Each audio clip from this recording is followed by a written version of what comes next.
What was the true price of the dazzling glamour of the American Gilded Age and the late Victorian period? It was a time when unprecedented wealth built golden palaces for the elite on Fifth Avenue. But behind every luxurious door hid an invisible army of maids whose fates were broken by a single word from their masters.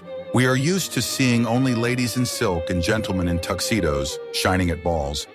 But few people think about those who paid for this ideal picture, not only with their exhausting labor, but also with their reputation and future. Maids, cooks, and dishwashers lived in constant fear of being accused of mistakes they did not make, which deprived them not only of their jobs, but also of their right to a decent life. Watch the video to the end, and you will learn how a simple mistake in the living room or a wrong word turned a young maid's life into a never-ending nightmare, robbing her of her right to a future. Are you ready for the shocking truth about what really determined the fate of every maid in the Gilded Age?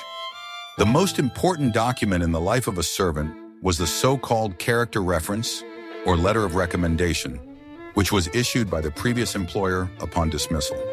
This small piece of paper was more valuable than gold to a young woman, because without it, it was almost impossible to find a new position in a respectable household. If a maid was dismissed with a bad reference or without one at all the doors of aristocratic mansions were closed to her forever, condemning her to poverty. The master, endowed with absolute power, could deprive a woman of her livelihood with a single stroke of the pen, even if the accusation was false or fabricated. That is why the fear of losing a letter of recommendation was stronger than the fear of any other punishment or penalty.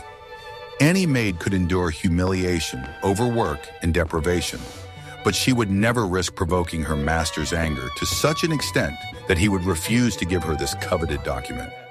The recommendation system created an ideal model of control in which servants became almost completely dependent on the mercy and mood of their employers. Even if a woman had served impeccably for years, a single conflict or misunderstanding in the last week could ruin her entire career and reputation.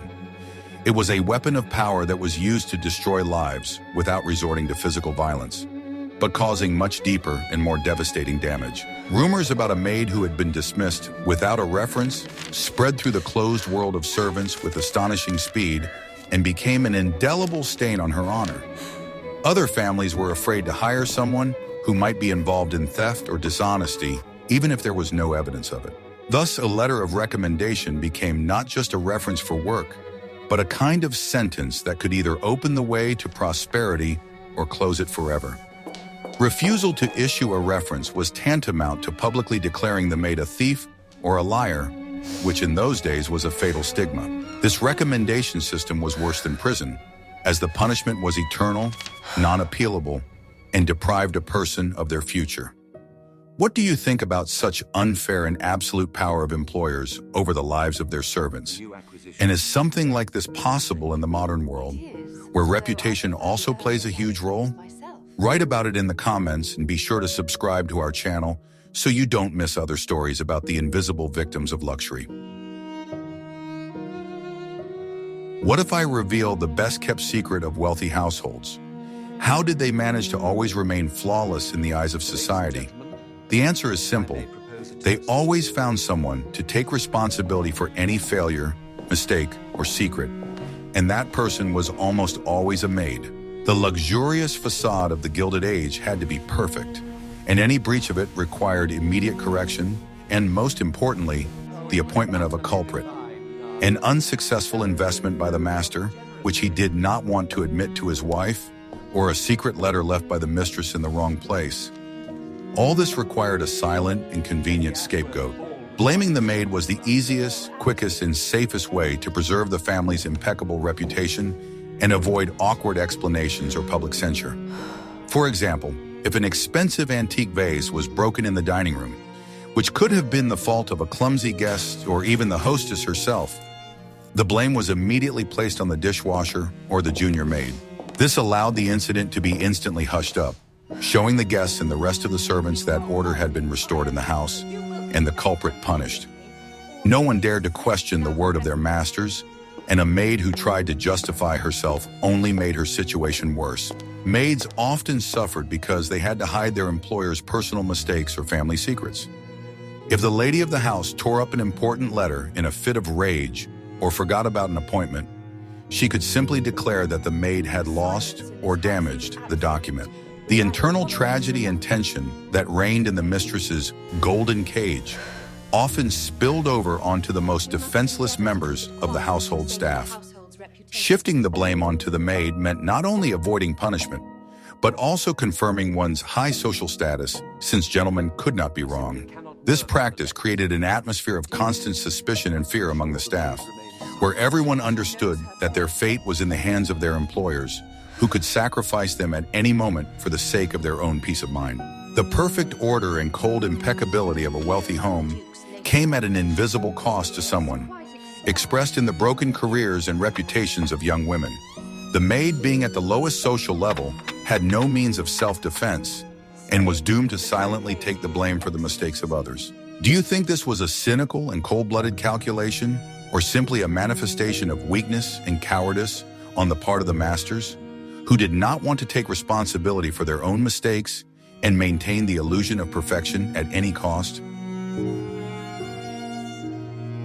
I discovered this by accident while studying old archives of family records, and it exceeded all my expectations as to how fragile the fate of a maid could be. Let's imagine a typical case that could have happened in any wealthy mansion in New York or Boston. The mistress, hurriedly getting ready for a dinner party, removes the family gold brooch from her dress and places it in an inconspicuous box on the dressing table. But due to fatigue, she forgets about it. The next morning, not finding the jewelry in its usual place, she raises the alarm, and a simple answer immediately comes to mind. One of the servants has stolen it. The first suspect, of course, is the young maid Mary, who was the only one cleaning the bedroom that morning, polishing the furniture and airing out the room. No one asks unnecessary questions or looks for a logical explanation, as the maid's status automatically makes her the most likely culprit in the eyes of her employers. The mistress does not want to admit her absent-mindedness, which could undermine her image as the perfect housekeeper, and therefore her conviction of the maid's guilt becomes unshakable. Mary, frightened and confused, tries to justify herself, but her pitiful words are drowned out by the accusatory chorus of the mistress and the housekeeper. The police were rarely called in such cases, as the scandal could cast a shadow on the reputation of the family itself, but the punishment was carried out immediately and secretly behind the walls of the mansion. Mary was publicly accused in front of all the staff, and the housekeeper conducted a humiliating search of her personal belongings, finding no evidence of the missing items. The most terrible outcome of this fabricated story was her immediate dismissal and a categorical refusal to give her a letter of recommendation. Thus, the rumor that Mary was involved in the theft of jewelry began to spread among the servants, becoming her sentence, which had no legal force but was absolutely fatal. The girl's reputation was irrevocably ruined, and her name ended up on an unofficial blacklist, which was passed around by word of mouth among housekeepers and butlers. Even when the brooch was accidentally found a week later at the bottom of a box, hidden under some gloves, no one rushed to call Mary back or publicly apologize to her. Restoring her honor was of no importance to the owners, as their reputation was already protected, and the maid's life was just a bargaining chip in the big game of social prestige. This tragedy demonstrates how easily and without consequences for themselves, the masters could destroy a person's life because of their own forgetfulness or momentary whim. If you believe that these stories of hidden injustice should be heard and that we should remember the true price of luxury, don't forget to like this video. Are you ready to find out how long it took maids to create the perfect but ruthless order in the homes of the Gilded Age, and what the real length of their working day was? The life of a maid was not just hard work. It was endless service that began long before dawn and ended late at night, often consuming all of her personal time. The junior servants had to get up at 5 or even 4 in the morning to light all the fireplaces, bring coal and water, and prepare the kitchen for the start of the day's work. This early start was necessary to ensure that their masters woke up in a warm, well-lit house where every element already exuded comfort. At dawn, a series of endless duties began: cleaning silver and copper, polishing furniture to a mirror shine, cleaning numerous rooms and corridors filled with antiques and fragile items. Every speck of dust, every inaccuracy could be a reason for a severe reprimand or even the threat of dismissal. So the servants worked in constant tension, afraid to make the slightest mistake. Maids carried heavy buckets of water and coal to the upper floors every day, as elevators and running water were not yet widely available, and this physical labor was exhausting. There was no time for rest, as there was always work to be done, even when the entire house appeared to be sparkling clean. Their working day did not end with the setting of the sun, as the evening shift was no less intense. Preparing the master's bedrooms for bed, cleaning clothes, ironing linen, serving dinner parties and balls. During receptions, maids could be on their feet until 2 or 3 in the morning, making sure that all the guests were served and preparing to clean up immediately after they left. All this hard work was done with virtually no days off, and even if the servants were given a few hours of freedom on Sundays, they often spent that time mending their meager clothes and attending to other personal needs. A maid's life was completely subordinated to the schedule and needs of the house where she lived, and where her personal desires or fatigue were of no importance. Maids, in essence, lived in the same luxury as their masters, but not as beneficiaries, but as the perpetual engines of this luxurious machine, constantly serving its needs. They saw wealth but could not enjoy it. They felt comfort, but not for themselves, but for others. And this created an incredible psychological contrast that exacerbated their plight. Every luxury item they cleaned and polished was a silent reminder of the gulf that separated them from their masters, a gulf they could never bridge. Could these women ever allow themselves to dream of anything more than simply surviving this daily, exhausting labor, which left no room for personal life or rest? The role of the mistress of the house in this ruthless system of control and injustice was very ambiguous and complex, as she herself was often trapped in her own golden cage.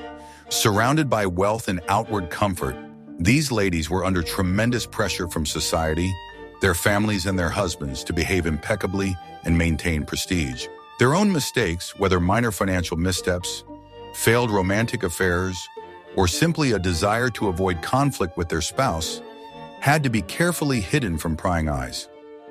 The maids constantly at hand unwittingly became witnesses to these personal dramas and keepers of many unwanted secrets of the master's family. When the lady of the house made a mistake that could jeopardize her social position or provoke her husband's anger, the easiest way out was to shift the blame onto an invisible and powerless person. For example, if expensive furniture was damaged due to the carelessness of the mistress herself or her guest, she immediately blamed the maid to avoid an unpleasant conversation with her husband. This was a way not only to avoid responsibility, but also to ease her own conscience by redirecting her inner unhappiness and tension onto the weakest member of the household. Finding the culprit among the maids meant instantly restoring the illusion of control and order, which was extremely important for a woman whose status depended on impeccable housekeeping.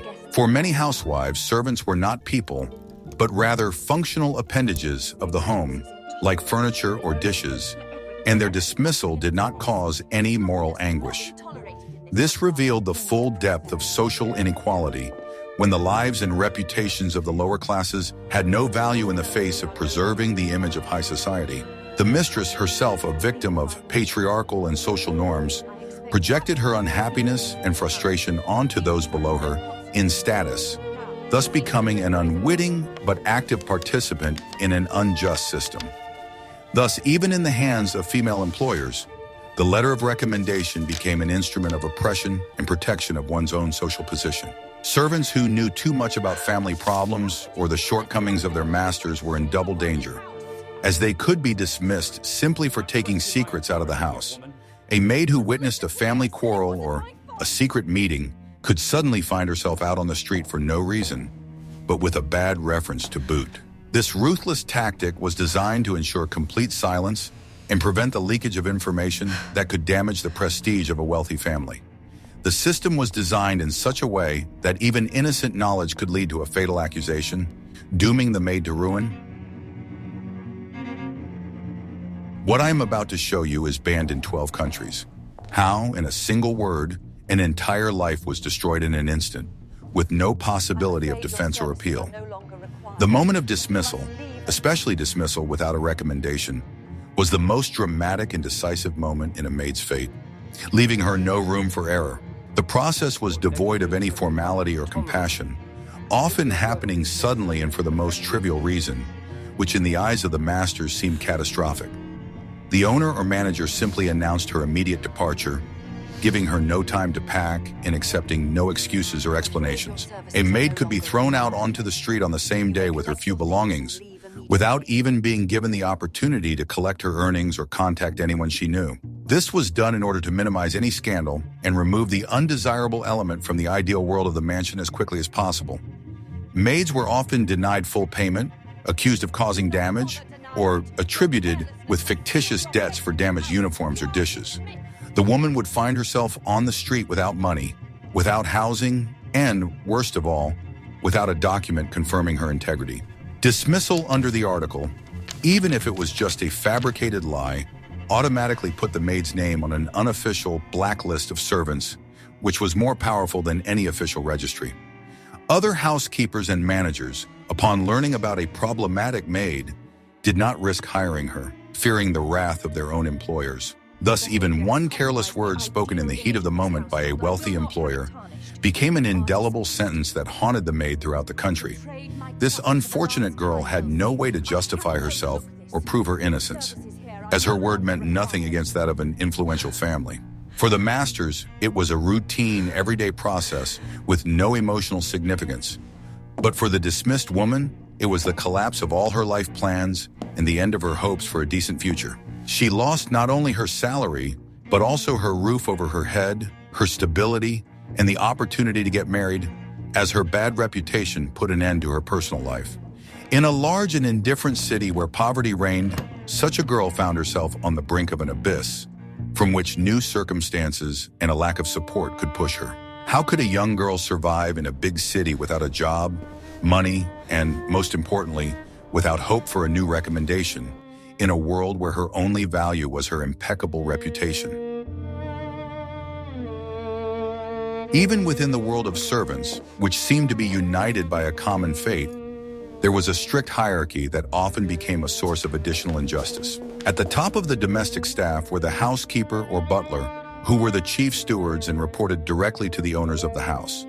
These senior servants, who had higher status and better pay, were often no less, and sometimes more, severe and demanding than the masters themselves, as their position depended on maintaining perfect order. It was the housekeeper who most often controlled and punished the junior servants, watching their every mistake and reporting the slightest misdemeanors. She was the mediator between the world of the masters and the world of the maids, and her loyalty always belonged to those who paid her more and provided her with stability. It was in her interest to find the guilty party among her subordinates in order to protect herself from the wrath of the mistress or to demonstrate her effectiveness in managing the household. For the housekeeper, protecting a junior maid who had gotten into trouble meant jeopardizing her own, more privileged position. Thus, junior maids often found themselves caught between two fires. They had to cater to the whims of their employers while enduring petty tyranny and constant pressure from senior staff. Housekeepers, who had once been at the lowest level themselves, often showed particular ruthlessness in order to distance themselves from their past and emphasize their new, higher status. They were ideal executors of their master's will, as they supported a system based on fear and unquestioning obedience, which guaranteed them the preservation of their own power. This internal hierarchy and competition for the master's favor meant that maids rarely presented a united front and often avoided standing up for each other for fear of becoming the next victim. If one of them was accused of theft or negligence, the others preferred to remain silent so as not to attract attention and risk their jobs. The house, which was supposed to be a temporary refuge and source of income for them, turned into a place of constant, invisible warfare, where survival depended on caution and the ability to blend in with the background. The maids' lives were under constant, all-seeing surveillance, which did not allow them to have even the slightest personal space or time that belonged only to them. They did not belong to themselves even in the tiny cold rooms under the roof, where there was neither comfort nor privacy, and where the housekeeper could drop in for an inspection at any moment.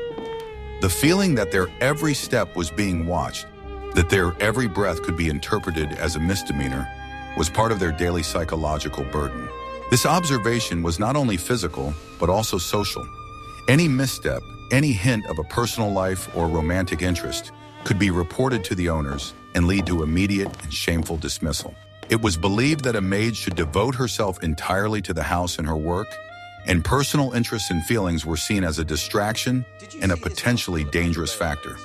The employers feared that romantic relationships could distract from work, or worse, lead to unwanted scandals. The housekeeper, as the chief supervisor, regularly conducted inspections and searches, making sure that nothing that might seem suspicious or inappropriate was kept in the servants' rooms. Most often, they looked for letters, souvenirs, or any items that could indicate a connection to the outside world or a personal life that was not approved by the household. If even the slightest evidence was found, it could be interpreted as dishonesty or unreliability, which was grounds for punishment without further explanation. Even conversations between maids were whispered and cautious, as they knew that any word they uttered could be overheard and used against them as a denunciation. This constant tension and the need to control every movement and word were no less exhausting than physical labor and created an atmosphere of general mistrust. The invisible eyes of the owners and the housekeeper were everywhere, and this feeling of total control left no room for freedom, peace, or genuine friendship. In the Gilded Age, maids who were unfairly accused and dismissed had no real legal or social protection mechanisms, which made them completely vulnerable to the whims of their employers. Unlike factory workers, who could form unions and go on strike, domestic servants worked in complete isolation, unable to organize or seek help. A dismissed maid could not go to court and prove her innocence, as her word meant nothing against that of the rich and powerful, who were the pillars of society. Any judge or official would be much more inclined to believe the testimony of a well-known banker or his wife than a young girl without means or connections who was accused of theft or negligence. Attempting to sue or publicly contest the accusation would not only be futile, but also dangerous, as it could permanently destroy her reputation and close all avenues to future employment.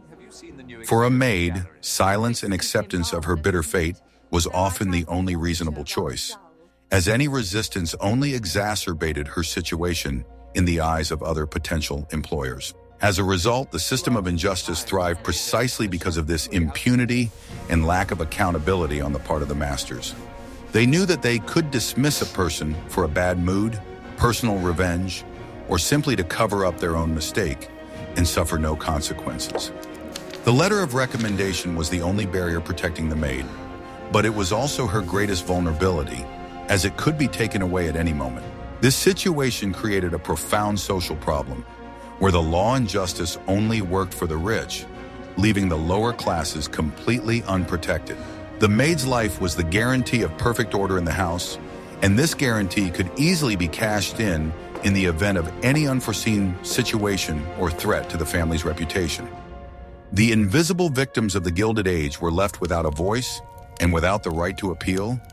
Their tragedies played out in silence and oblivion. What happened to those unfortunate women who were thrown out of luxurious mansions without a letter of recommendation, branded as thieves or untrustworthy? For a girl who had lost her reputation, it was practically the end of the life she could consider decent, as her social and economic opportunities rapidly narrowed to a minimum.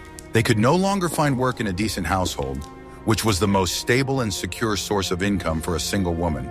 Many of them were forced to take the lowest paid, hardest, and most humiliating jobs, such as in dirty factories, laundries, or as unskilled laborers in manufacturing. This work was physically exhausting, extremely poorly paid, and offered no chance of social advancement or improved living conditions. The transition from the hard but relatively clean work of a maid to factory labor was a sharp fall into a social abyss from which it was extremely difficult to escape. The loss of reputation also meant the loss of the chance to marry and start a family, which in those days was the only reliable protection for a woman. No decent man would want to tie his fate to a girl who had been dismissed from a wealthy household with a wolf ticket, as this would cast a shadow on his own honor. Thus, a broken career as a maid often meant a broken youth and a lonely, hopeless old age without support. Their tragedies remained invisible to the glittering high society, which continued to enjoy balls and lavish dinners, ignoring the human cost of its comfort. The bitter end to these stories was not a loud scandal, but the quiet disappearance of young lives into the slums of the big city where they struggled to survive. The reputation that was so easily taken away was the only capital the maid possessed, and without it, she became an outcast. We see that behind every luxurious mansion of the Gilded Age, there was an invisible drama, where the price of perfect order and an impeccable facade was the broken lives of its most disenfranchised inhabitants. The tragedy of these maids was not physical violence, but the systematic destruction of their reputation, which was their only chance for a decent future. A letter of recommendation became an instrument of power, transforming from a simple document into an indelible stigma that masters could place on a person at their whim or to cover up their own mistakes. These stories teach us that the most cruel control is often exercised not with chains, but with psychological dependence and a lack of legal protection. Which of the stories of injustice described above resonated most strongly with you? And what do you think about how reputation became a sentence for women in that era? Share your opinion in the comments, and don't forget to subscribe to our channel so you don't miss out on new research into history and human destinies hidden behind the beautiful picture of the past.